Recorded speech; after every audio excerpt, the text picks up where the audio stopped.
him. Ron Glossop is Professor Emeritus of Philosophy at Southern Illinois University at Edwardsville in Illinois. He was also coordinator of the Peace Studies program there for 25 years. He has authored 3 books, and over 40 of his articles have been published in professional journals. Currently, Mr. Glossop is the chair of Citizens for Global Solutions of St. Louis, a member of the National Board of Directors of Citizens for Global Solutions, a member of the Board of Directors of UNA St. Louis, and the director of the Esperanto organization Children Around the World. If I got any of that incorrect, Ron, if it's not updated, you can share that, but otherwise I'll turn the session over to you. Okay, thank you very much. That was a very good introduction. I do think we want to get to our topic today, which is Unit 11, or Chapter 11, on the funding of the UN, or as is titled in the book, The Problem of Funding. I hope that everyone has had a chance to look at the outline that has been prepared for readers, the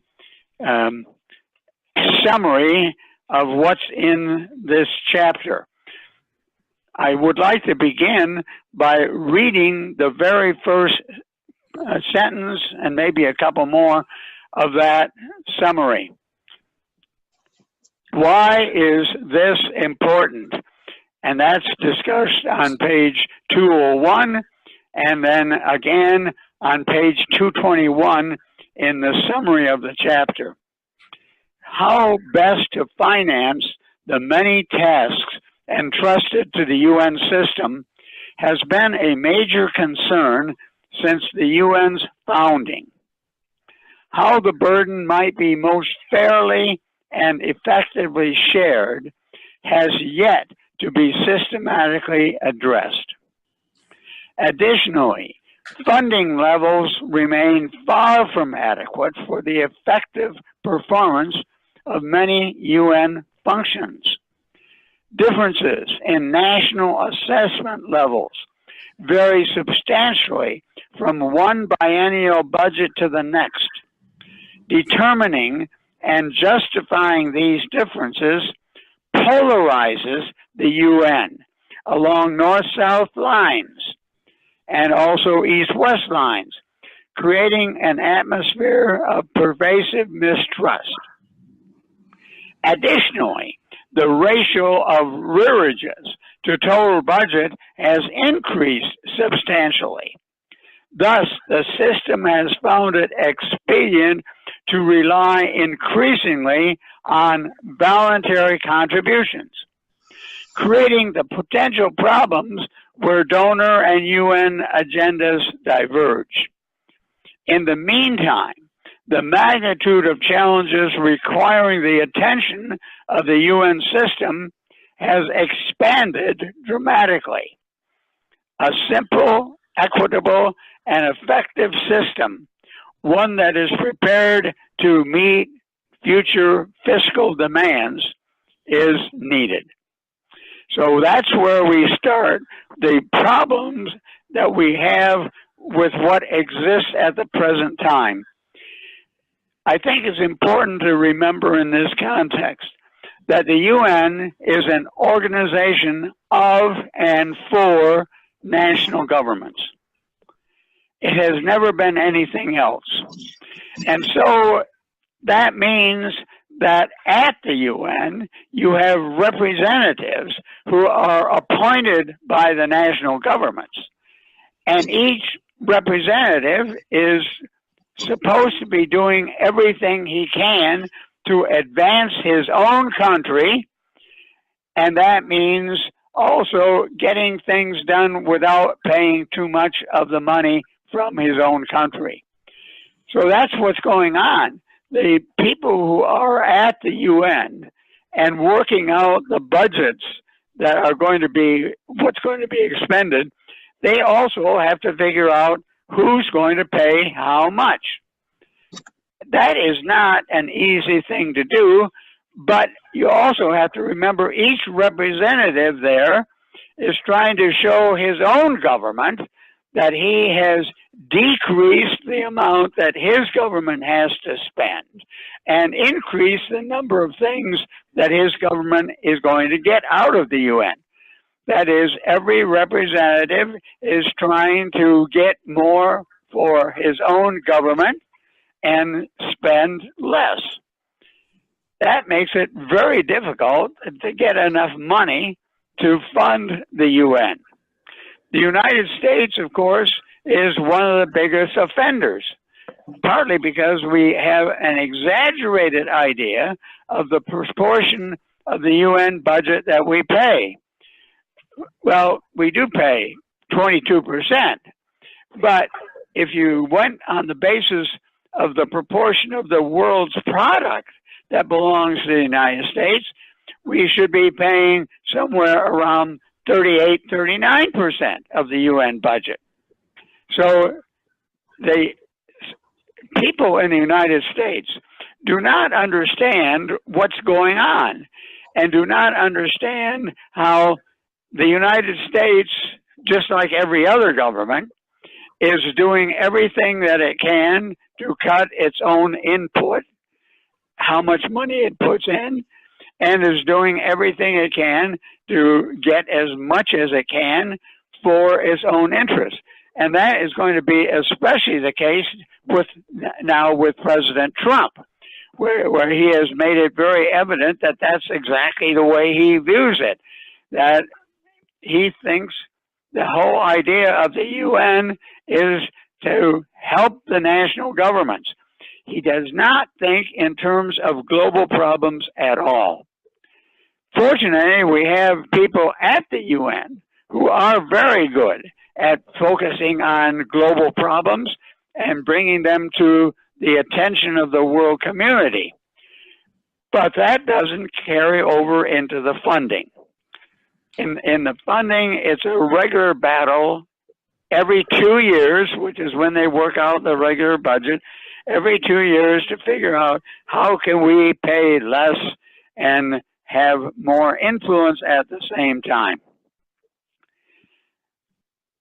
A good part of what Joe does in his book is to describe what's happening at the present time, and focusing on the regular budget, but indicating that's not the only budget. There's also the peacekeeping budget, and that's the one where the money has become the biggest issue, that the amount that the UN is spending for peacekeeping keeps going up every year at a fairly rapid rate, and it's dependent on contributions from the member states beyond the regular budget.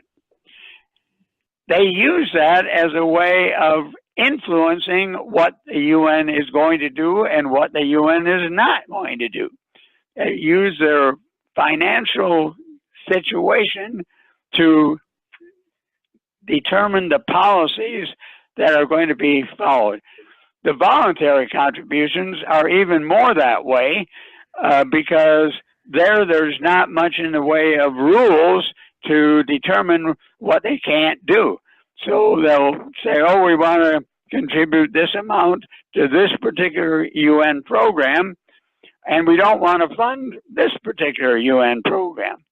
And so voluntary contributions are themselves part of the problem, that even though you get some extra contributions from some richer national governments, the contributions are always focused on what's good for them and not what has to be done to solve the problem for the global community.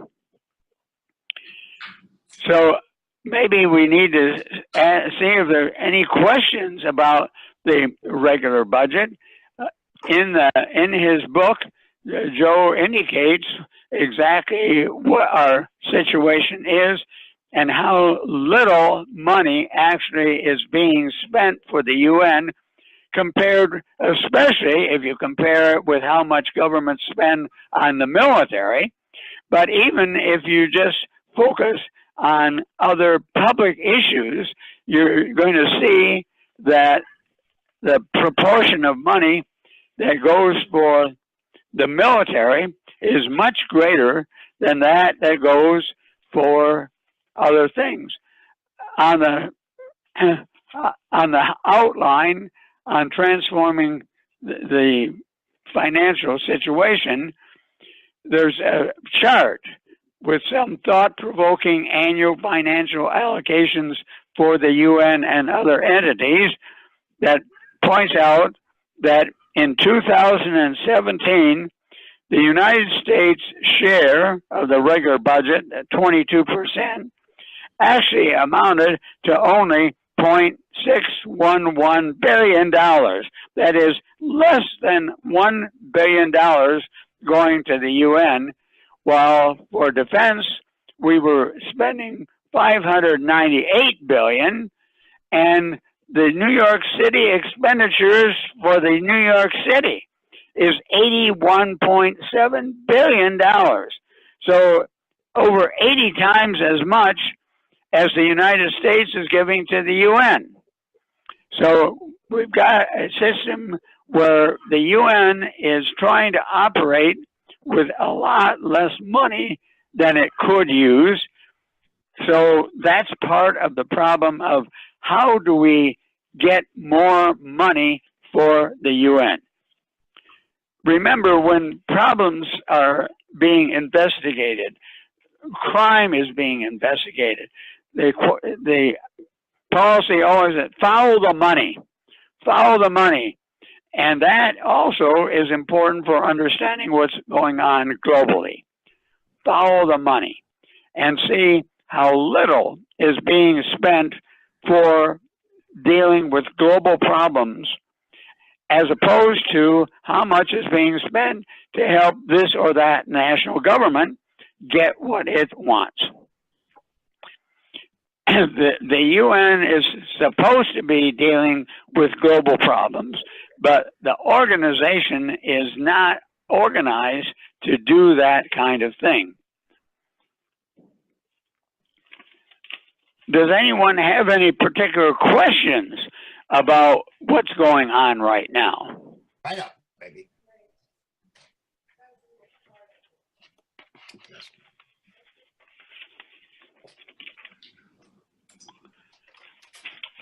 Does everyone understand how the budget is organized, how it's done?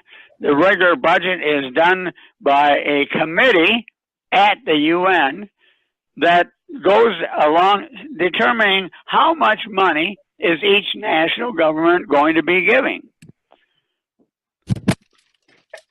As is said in this outline, under regular budget, complicated mathematical formulae based largely on presumed capacity to pay have been used to determine assessments for each member nation. These have never been uniformly applied and are frequently modified. Despite enormous disparities in assessments, the UN clings to the legal fiction of the sovereign equality of nations and accords all members equal votes in the General Assembly and in most UN agencies. That's one thing that Joe thinks could be changed by his own system of weighted voting, where countries with more population and countries that give more money get a larger proportion of the vote. In fact, he argues, and I think correctly, that it would really be to the benefit of the more powerful countries to go along with his proposal of a certain percentage of the gross national income that is the same for every country. It would mean that the United States would pay a lot more than what we have been paying, but it would get rid of this notion about, oh, the United States has to pay 22% of the budget, as if we're paying a higher rate than other people.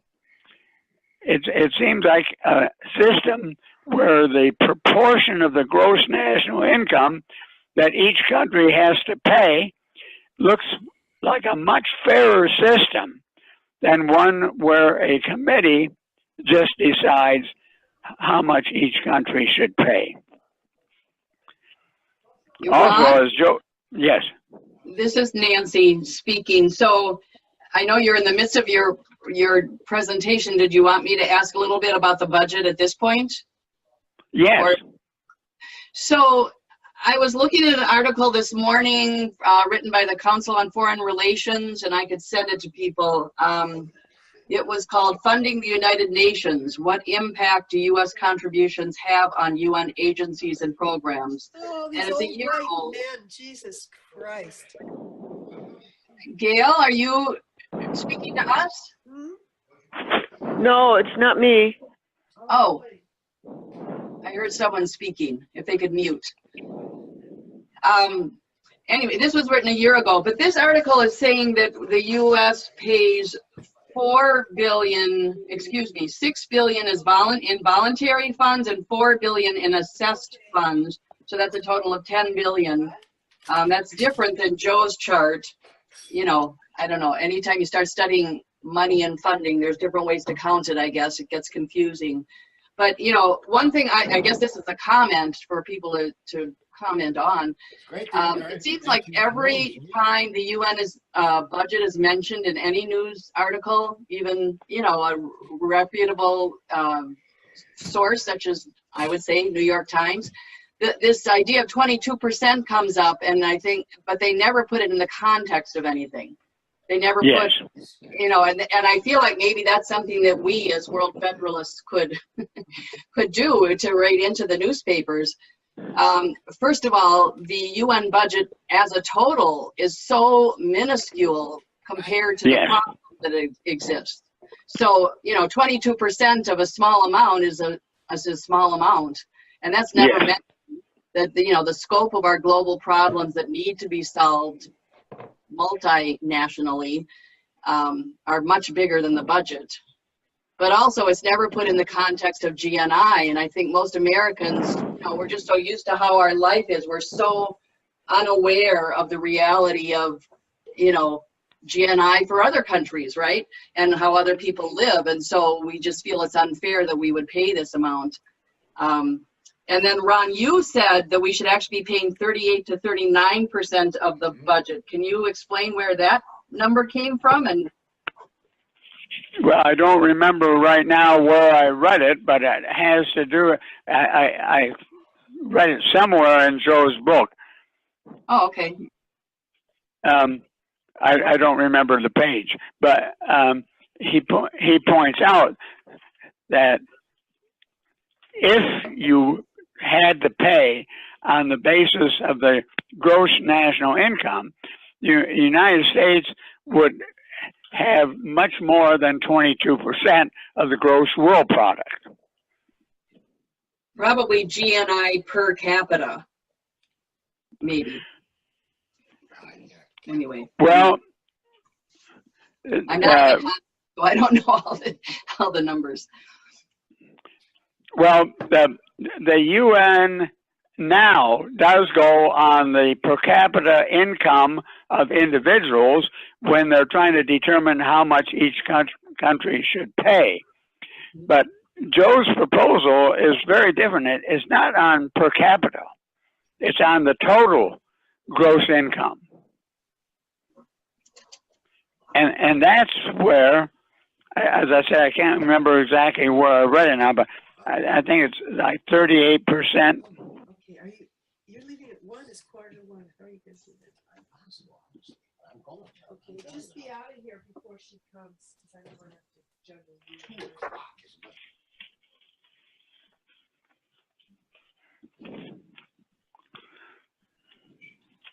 Is anybody on?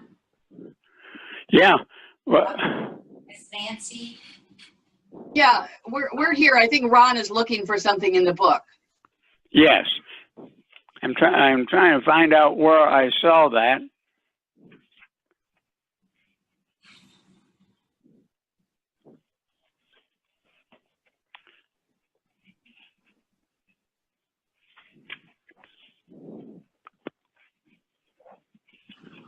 David, I muted you because there was some noise in the background. You can unmute as you wish.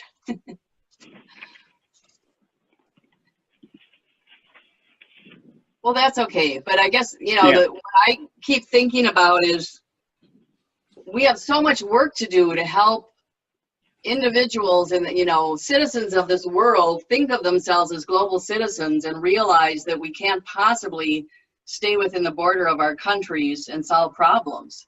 I mean, the small budget that the UN is allowed, to me, really represents our collective values. You know, well, but then at the same time, I said, yeah, go ahead. The problem is the way the UN is set up, it's not really set up to solve global problems. It's set up to solve national problems. And to allow countries to represent their own vested interests. Yes.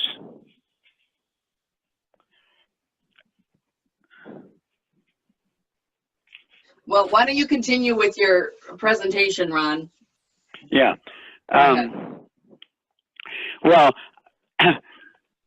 I think the main point to understand with the present budgeting setup in the UN is that it's, as indicated, it's very confusing, it's very unstable, it's dependent on the capabilities of a representative at the UN to influence the committee that sets up the assessments.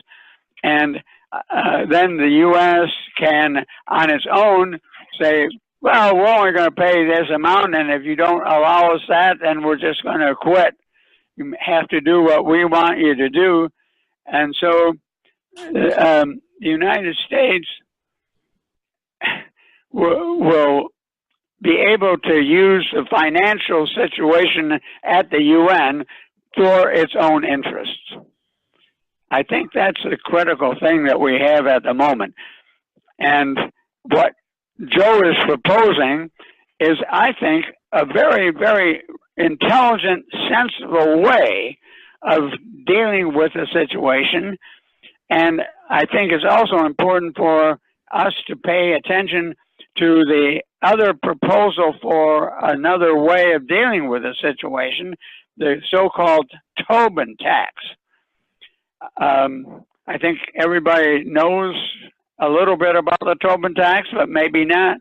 This was, if you have Joe's book on page 214, probably near the bottom of the page, probably no proposal has been more widely and seriously discussed and promoted than the so-called Tobin Tax, named for the Nobel laureate economist James Tobin, who proposed it in 1971, but with no particular reference to the United Nations. He was just thinking about it as a way to get money for anything. The tax envisaged would be a very small levy on currency transactions. Such mainly speculative, non-productive transactions now amount to well above $1 trillion per day.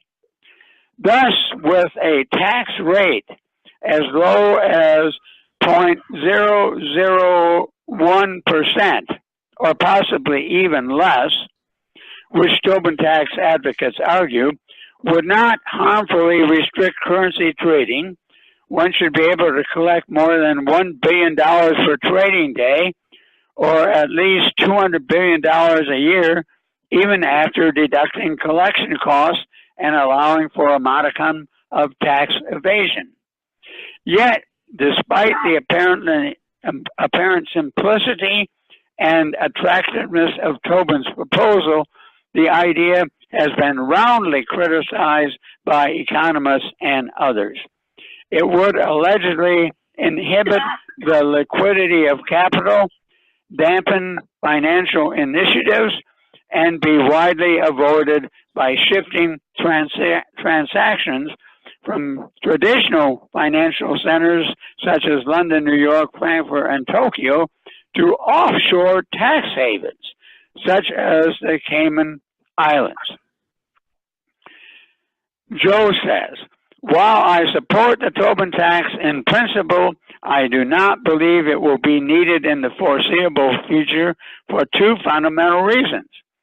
First, the United Nations presently lacks and will lack for decades to come the infrastructure required to collect such a tax, and also to allocate efficiently the vast increase in funding that it promises to provide, which is the main reason that it gets attention, because even a small amount, a small percentage on these huge financial transactions would amount to a lot of money.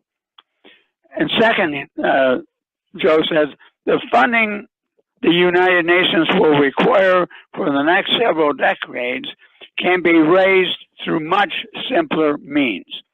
Collecting a Tobin tax would require the creation of a new worldwide UN-controlled fiscal agency and would contribute unnecessarily to strongly negative and counterproductive perceptions of the United Nations in the wealthier countries. And so the Tobin tax gets attention because it would mean so much money, but as Joe says, and I agree with him, the likelihood of being able to get the Tobin tax is very remote, and even if it were adopted by the United Nations General Assembly, it would not be something that could be carried out. It's just not something that the UN has the capability of doing. So I think that we need to say, the Tobin tax is not the way to handle the system. If we could do it, it would be a nice way of getting a lot of money, but it's not going to happen. And even if it did get adopted in some kind of a proposal, it's not going to be able to get implemented. We just don't have the mechanisms that could do it. So it makes good sense to come up with another system. And that's just what Joe does. He comes up with a simple, effective, and politically acceptable budgetary system. And this is on page 216 of his book. The present complicated and contentious system used to establish UN member state assessments for both regular and peacekeeping budgets should be replaced by one wherein all states are assessed at a very small, affordable, and equal percentage, say 0.1% initially, of their respective gross national incomes.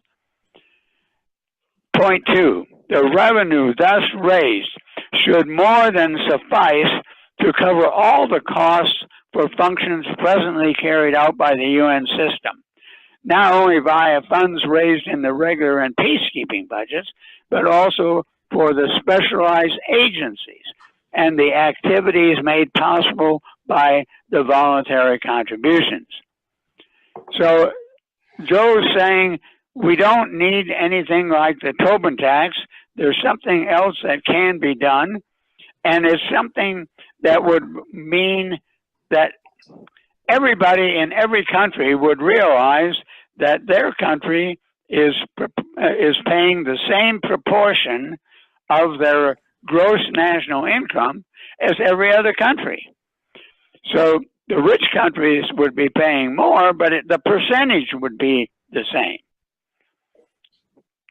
That is an important point to make with the American public, that even though the amount of dollars being given to the UN will be greater than it is now, at least the percentage of the gross national income given by the United States is the same as for every other country. It also has the advantage that each country is trying to maximize its own gross national income. So as it tries to do that, it also increases the amount of money that it gives to the UN.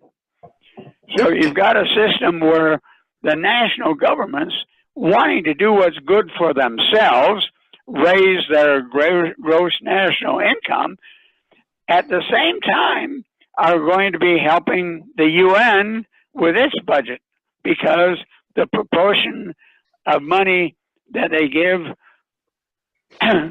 the proportion of the national income will be the same for every country, but the total amount of dollars will obviously be much greater for the richer countries. That doesn't mean, though, any country is going to try to cut back on its gross national income. Every country wants to have a bigger gross national income to show where it ranks with other countries. That's exactly, for example, what China is trying to do at the present time, to increase its gross national income so that it's greater than that of the United States. So it seems to me that this is the kind of argumentation that can be used at the UN to say, here is how you increase your budget, but you do it in a way that is fair to everybody, because the percentage of gross national income will be the same for every country.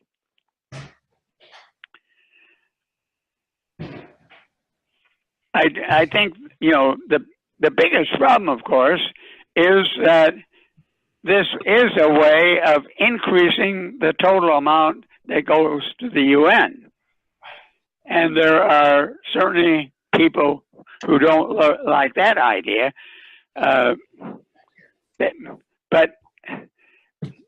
the point that Joe makes, and I agree with it, is that this system is fair. It is the same proportion for every country, and it will be the kind of system where the national governments, as they try to increase their own gross national income, are automatically also increasing the amount of money that they intend to give to the UN. It seems to me that this is the kind of argumentation that should be used. And of course, then what Joe Schwartzberg is able to say in his own book, not to forget his own idea of the weighted voting, where you could well adopt these at the same time. Okay, if we're going to have more money being contributed by the richer countries, they also, as at the same time, are getting more power, more control in the United Nations.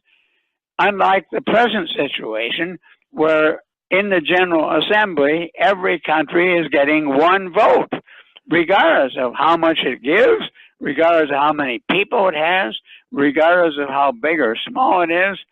And that's why Joe's argument for the weighted representation in the UN General Assembly is a very good argument, and how it's connected with this argument about the funding. But it can be done separately. And that's an important point that Joe makes over and over again, that although he's giving you 5 different proposals, 6 different ideas about what should be done, at 7 on page 216 and 217, he comes up with 7 ideas, but he indicates that each one of them could be done separately. They don't have to all be done together. They can support each other if they were done collectively, but they don't have to be. And that's why I think this funding idea is one of the most implementable ideas that Joe has in his book, that this is something where it seems to be sellable that every country will be sending to the UN the same proportion of its gross national income. And furthermore, it will be a very small percentage of its gross national income that goes to the UN. So Ron, I have some, well, you mentioned about, this is Nancy again. You mentioned that just in the last couple minutes about the weighted voting. I mean, I was noting that you hadn't mentioned that up until that point, and I was thinking, without that, I wasn't sure if it's implementable. When you say you could see it being easily implementable, in terms of politics, that may not be true. In terms of, logistics, it would actually save tons of money if the GA committee isn't having to spend how much time figuring out what the convoluted formulas are every year. Right there, they'd save a bunch of money, I would think. But anyway. Well, it'd save some. I don't know how much money is being expended on that particular thing. More than money, they would save time. Right. And distrust that's created, like you talked about the Right, that's exactly right. There's a lot of distrust the way that the setup is now, because some countries have to argue, oh, we shouldn't pay so much, we're still a developing country. Right. So do you see it being implemented without weighted voting? And how do you see it being implemented? What kind of path would that take? Well, I think it could be implemented without the weighted voting going along with it, because the world is more and more seeing that there are rich countries that are not paying their way to deal with global problems. And that would be a way of undercutting that argument. You could say that each country is paying the same proportion of its gross national income. And what could be fairer than that? And if that was implemented, I'm sorry, I'm the only one asking questions so far here, but do you see that say if somehow by some miracle this goes through and it's happening, would the U.S. then stop donating as much as they do to foreign aid? Would it be more channeled through the UN, would you think? And that would be probably a thing. That would be a possibility, but I would not expect it right away. I would say that at the beginning, one has to argue that there are global problems that require global action, and the UN is the agency that should be doing that. And if that is the case, then people should be paying on the basis of how much they can pay. Just a bag of excuses. So Cincinnati, did you have some questions or something to add? Oh, I'm calling on you because I thought you were wanting to speak. Sorry. Yeah, I have a comment, Nancy, whenever you're taking comments. Is that Bob? Well, go ahead. Yeah. Why don't you turn your Sure, camera I'm on? putting my camera on. There we go. Yeah. So, yes, it's a comment rather than a question. And this particular factor, looking at the funding and at the UN budget, kind of brings me to the same place as all of our conversations do. That given that this, that the funding is fair, the way Joe is talking about it, given that the incentives are going in the right direction, for increasing national economies, increasing cooperation, solving global problems. I mean, all the incentives are right. And given that the return on investment, whether it's in terms of peacekeeping, global health, fighting pandemics, feeding the hungry, I mean, given that all the things line up correctly, the obvious question is, why hasn't something like this been adopted all along? What are the political factors that are keeping something like this from happening?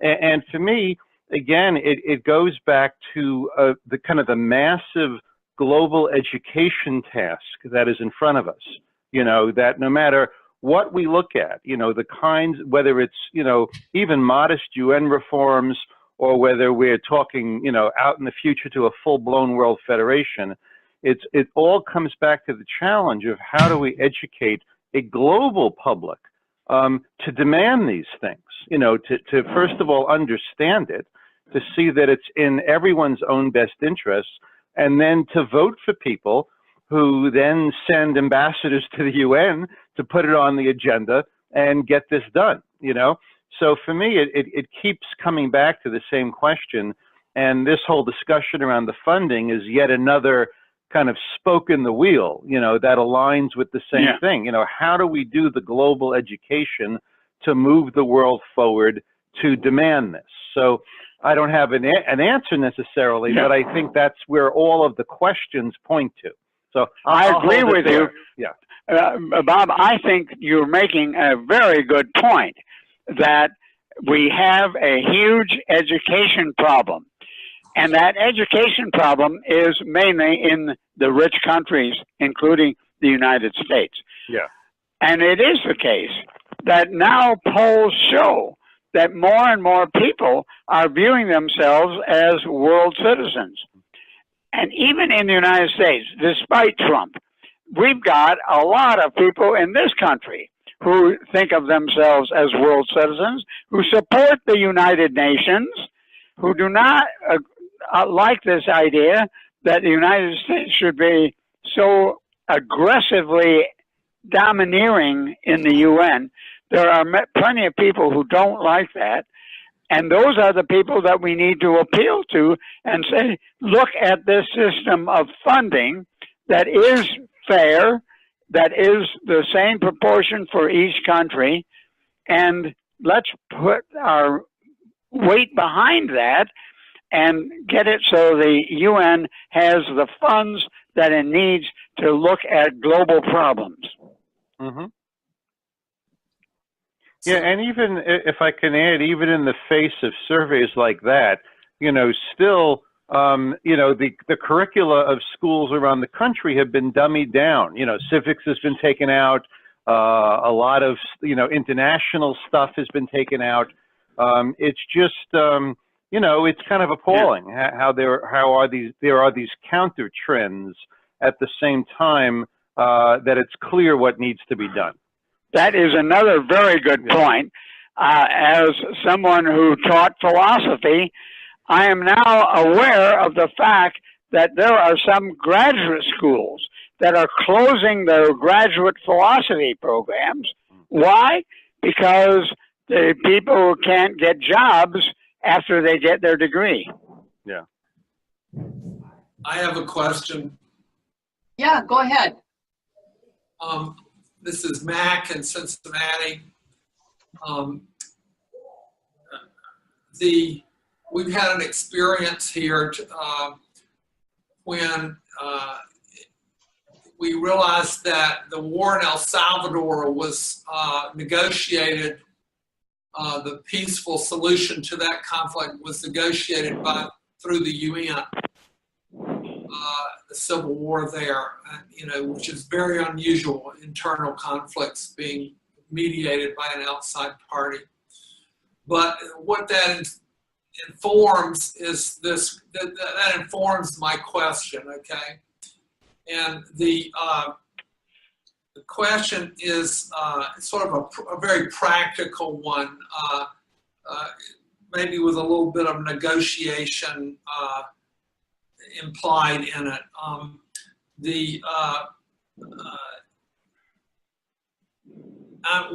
in a congregation with a parish with some of the people in this room. It's in a congregation-based community organization that thinks about power.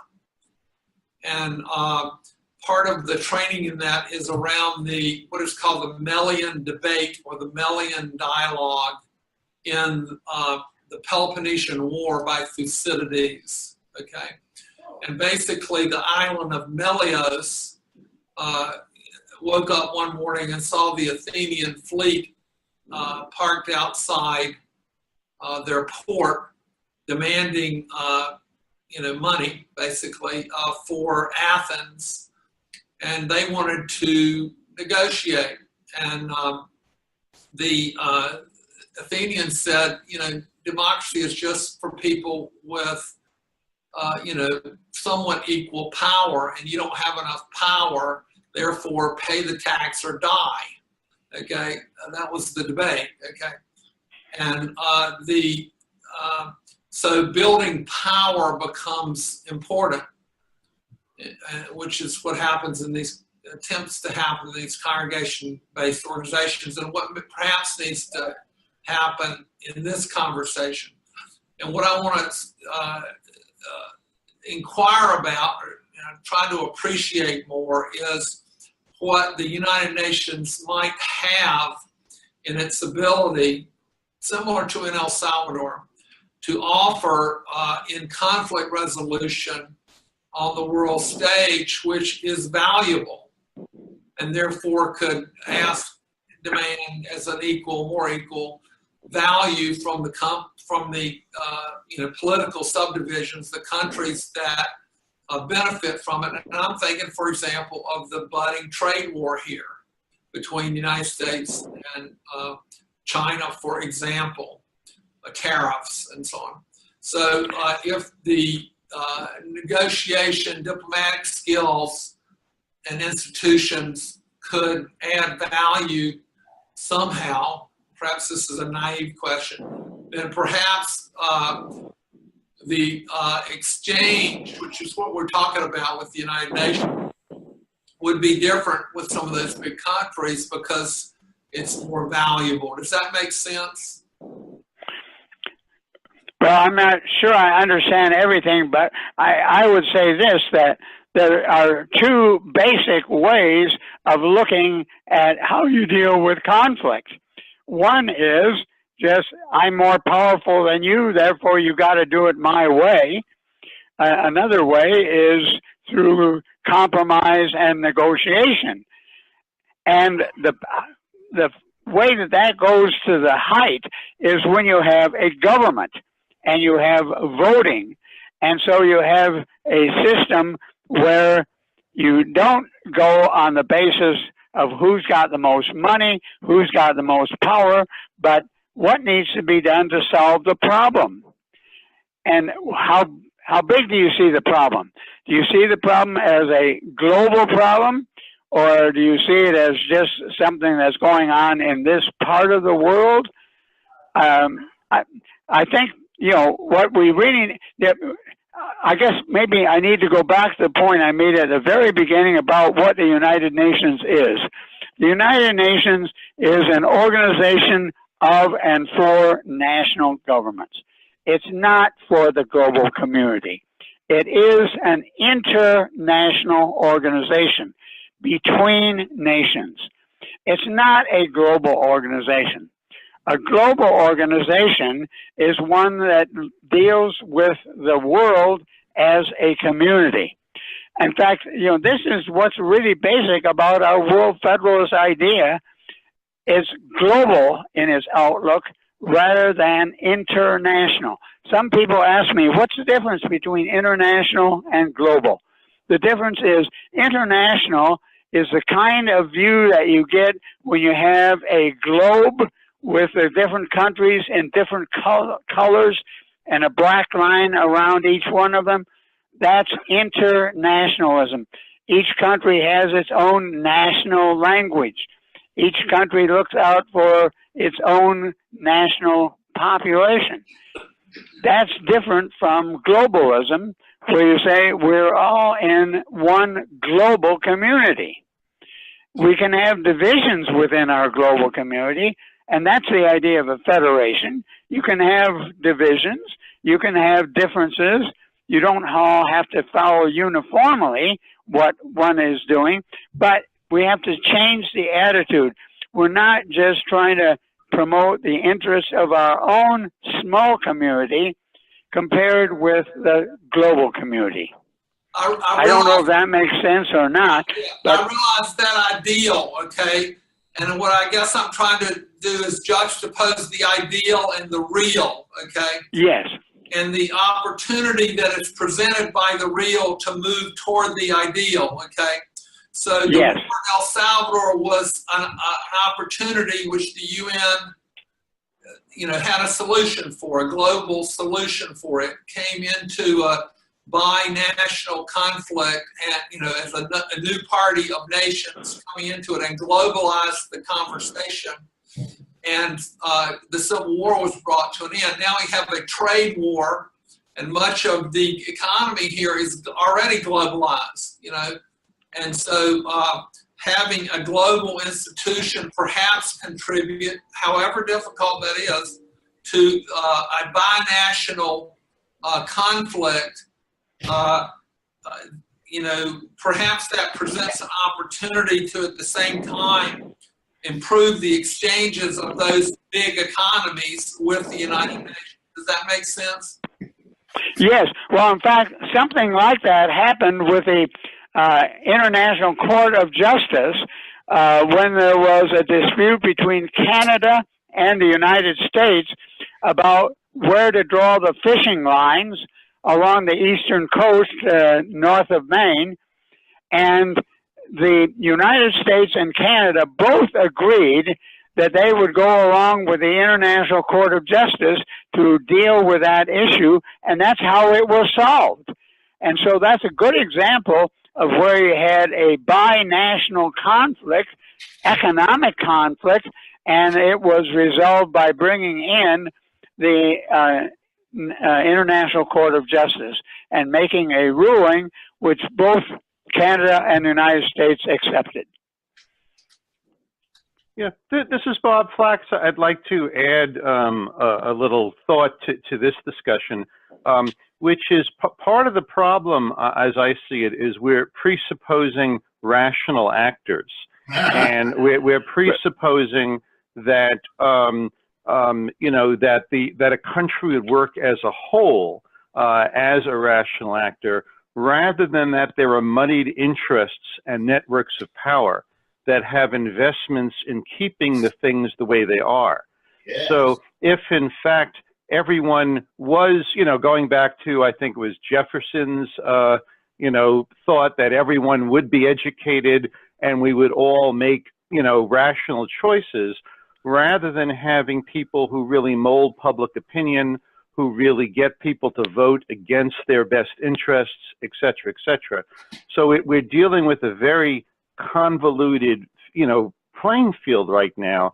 And to go back to the word power that was suggested, that there are people that have disproportionate amounts of power, very often correlated with disproportionate amounts of money, to mold public opinion and get folks, again, operating against their best interest. I think we're seeing a great display of that now in our government and perhaps in several others around the world. So it's I think we're kind of naive. We think people are rational. They will debate. They will negotiate in good faith. They will want to move things ahead for the greater good. I don't know that everybody thinks that way. And again, I see that. I keep going back to an educational problem. One thing a colleague at my university showed me about a year or two ago is the state legislature in Texas. They had a bill, I don't know if it ever got passed, but to ban critical thinking in the schools, to ban teaching that. And what the bill, I read the bill, and it said that critical thinking was actually a plot by the left to challenge authority and ultimately to challenge parental authority and the authority of the church and et cetera, et cetera, et cetera. So this was actually a bill to ban teaching critical thinking in the schools. And I think that's the kind of thing we're up against, that there are people who are very well organized, who are looking to maximize their power and their profits. And somehow we have to either break through that or get around it or do something so that we increase the number of rational actors so we can, as a country, make rational decisions, which I don't believe we're doing right now. So where was that, Bob? Pardon me? Where was that? That bill? Yeah. That was in the state legislature of Texas about a year or two ago, if I remember correctly. Uh-huh. Yeah. Bob, I think you're making a very good point and showing how we've got a difficult problem in this country. I think, though, that it's not quite correct to say that we've been moving in the direction of more and more power in the hands of these people. They've always had it.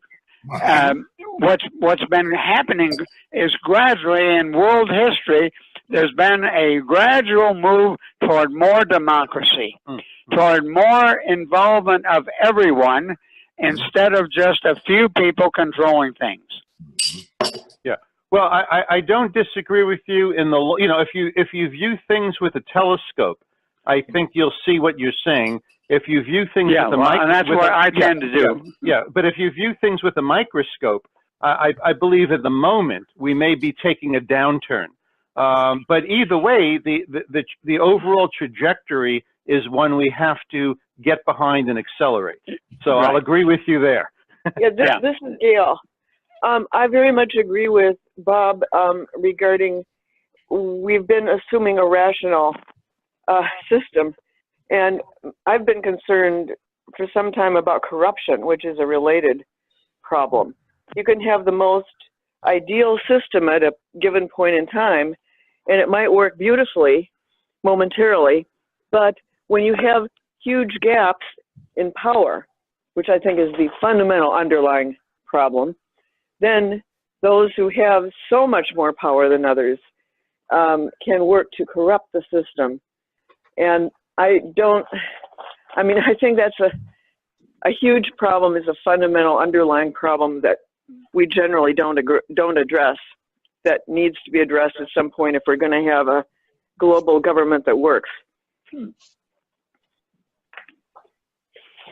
Yeah, I will, if I may add an optimistic note to what I said, which is certainly some people view the current, populism and nationalism and Trumpism and all that stuff as the last gasp of empire. That's exactly what I think. Yeah, and the last gasp of kind of, the, not to offend anybody here, including myself, but the older white patriarchy, and really breaking through to a more egalitarian world system. So, I keep my fingers crossed that may be the case. But as many historians have pointed out, those last gasps can be pretty nasty. And things could take downturns during those periods. So some countries negotiated them gracefully, when they lost their empire, and others did a very ugly job of it. So anyway, so my crystal ball's a bit cloudy, so I'm not sure what we'll do. Well, I think maybe the point is well taken, and it suggests that one of the critical things we need to focus on everyone is no one chooses where to be born. No one chooses what talents to have or what disabilities to have.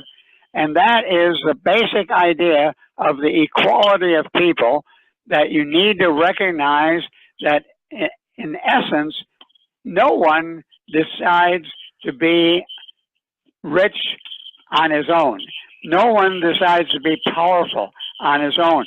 This is something that happens as a result of good luck that one has during life. I think we need to recognize how much depends on luck and on things that are not in our control. And that includes where we are born, what talents and disabilities we have, what color skin we have, what color eyes we have. All these things are just not things that are in our control.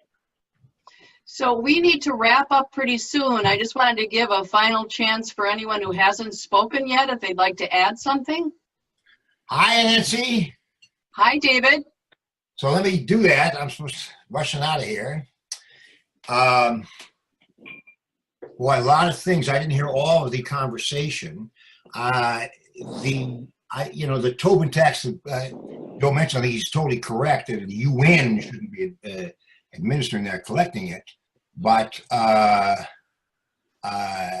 it's supposed to go into effect in 11 European countries.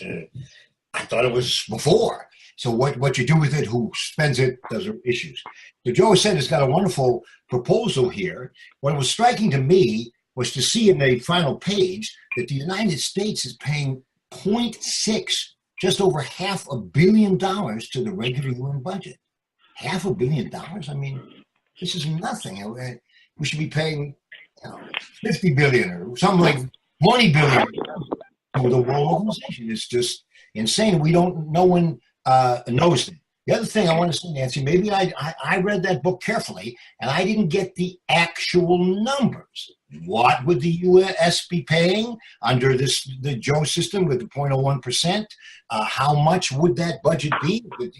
It sounds like it's more than what we have now. So it's 46 billion they're spending now. Does it get to 50 billion or 60? I didn't understand that. And finally, all of this stuff we're talking about today, and Bob was right on about the few who are running the show, and Ron's also right on. They've always been running the show, and now a little bit more of us have some influence. That's about what's changed.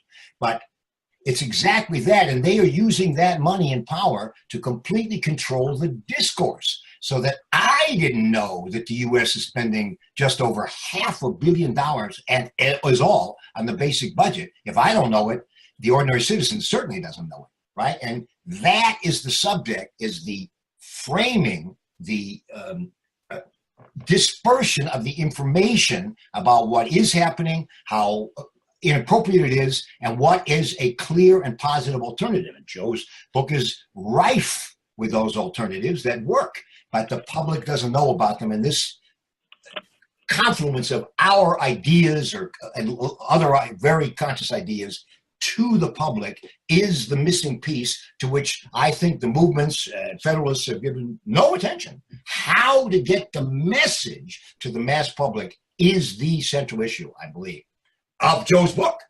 That's the way to get his legacy best fulfilled. Yep, I see Cincinnati wrapping it up. They must have to go. Ron, did you have anything at the end you'd like to say here before I finalize? I don't want to add anything else except I want to thank everyone for their participation, and especially I want to thank Joe again for addressing this issue in such an intelligent way, and I do hope that we can do more to get people reading and paying attention to his ideas.